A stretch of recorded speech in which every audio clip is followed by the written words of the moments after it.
Hey squad, this is Brandon from the Bantu Sun, and thanks for joining us today.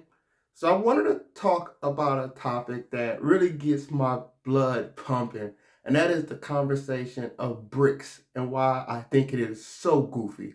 So BRICS stands for Brazil, Russia, India, and China, and subsequently South Africa was added onto it. So the origins of BRICS dates back to 2001 by Goldman Sachs analyst named Jim O'Neill. So I kind of remember BRICS a little bit around this time, but it really started to blow up to me. And when I really started to notice it being mentioned more and more mainstream was around the late 2000s, early 2000 teens. So, and this really goes into one of the reasons why I think it is goofy, right? So BRICS has probably been one of the great marketing schemes of all time when it comes to international relations, at least financially. So Jim O'Neill, where is he from? Goldman Sachs. What is Goldman Sachs? An investment bank, right? They sell securities and assets. So one of the reasons these BRICS blew up was because in the late 2000s, America was going through the global financial crisis or the Great Recession.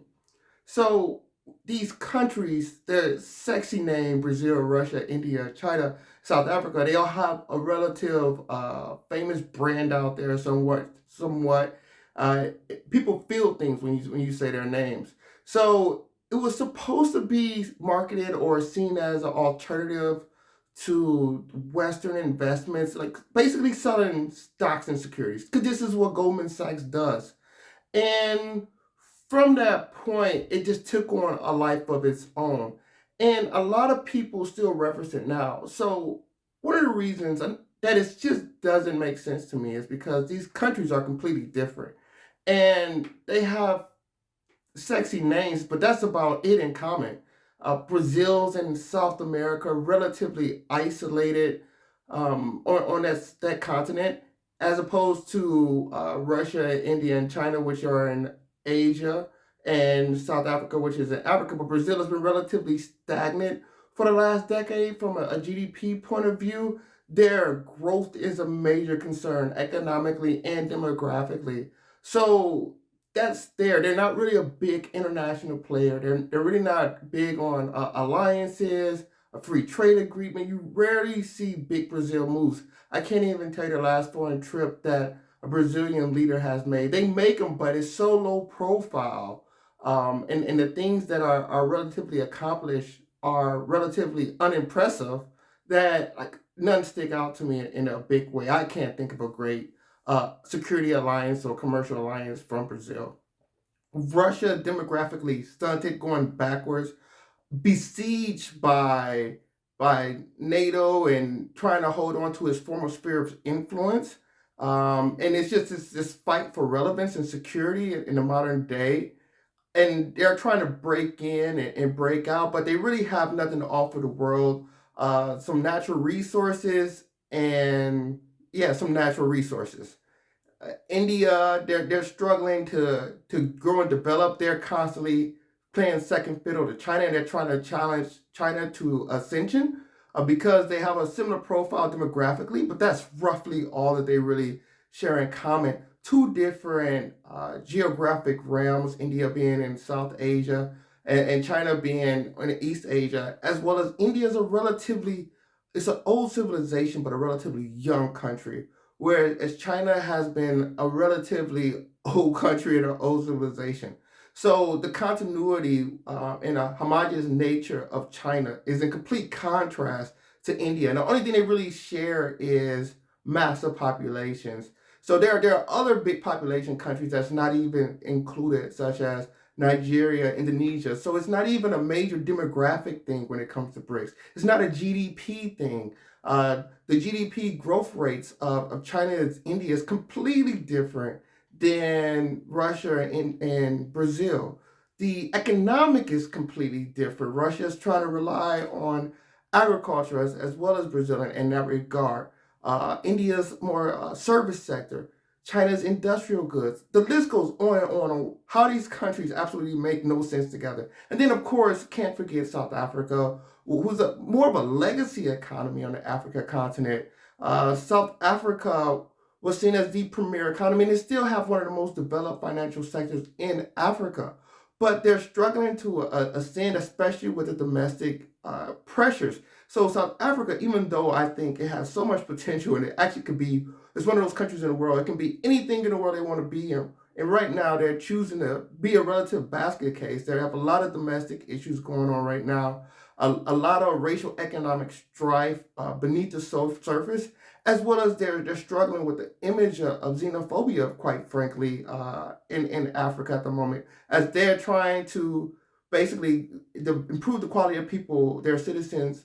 But you look at other African countries that look at South Africa as a great opportunity, and some South Africans not being so welcoming to that idea. So you really have all these different entries, interests, economic models, demographic profile, geographic profile. So when I hear people talk about BRICS, I ask them, for instance, people will say Algeria's joining BRICS. So I'll say, okay, what does that mean? Is it a security alliance? Is it a free trade agreement they get? They get a more powerful passport. Like, what does that really mean? And then they sit there with the deer in the headlights look, wasting my time because they just said something that made no sense. Because all they said was something that sounds sexy, all sizzle, no substance. So that's my big concern. And I understand, the Goldman Sachs types, like BRICS is real big on summits. I understand if you want to get the flash of attention and attraction to get investment dollars in your securities and debts, or your bonds of your country. I understand that. But it's when I see the people that are supposed to be the insightful professionals jockeying on and on about BRICS, and you ask them, just simply ask them, what does that mean? What does that imply? What is it?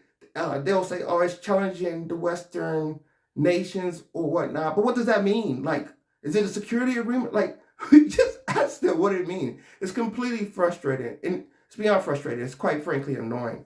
So it's vapid in every sense, outside of some fancy names. And it's continuously purported by people who are supposed to be insightful in the know and have some understanding of how this world works. It's the number one key trigger when I realize I'm talking to somebody that really have the most limited underlying knowledge of the subject. Because if you really did understand what was going on with these countries and their various profiles, you would be slow to make this connection to them because you're pretty much, they're as varied as chalk and cheese, as the saying go. And I think what fundamentally gets down to this is just the concept for the individual or the analyst or just someone out there just trying to make very informed decisions is to not get caught up in the hype. There's the famous tale, Emperor's New Clothes, where the emperor, in believing in some visitor from out of town who said, I have the most luxurious clothes, and I'm being very simplistic with this story right now, but he's basically saying, yeah, I have the most luxurious clothes, but he was actually naked. So, but because he said it, other people mimic it because they didn't question it. They didn't dare challenge the status quo or perceived truth. And what happened is this took off, and the emperor wore the clothes, basically no clothes. And then people mimicked the emperor and et cetera, et cetera, et cetera. Until one day the emperor walks by and some children looked upon the emperor and they was like, oh, the emperor looks so amazing, so beautiful. And the children retort with, he's naked.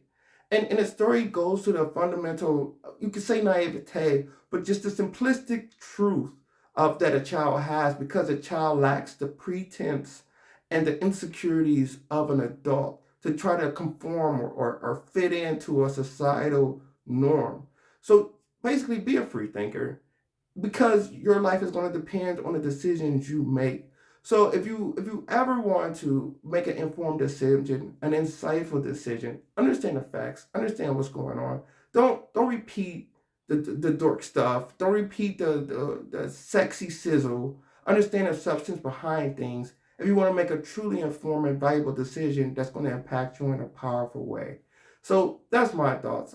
Let me know your thoughts. Do you think BRICS so goofy as well or not? I'm curious to hear. Please like, share, subscribe if you enjoy the content. As well, check out our geopolitical products on Amazon. Link is in the description. Enjoyed our time. Till next time, take care. Bantu up.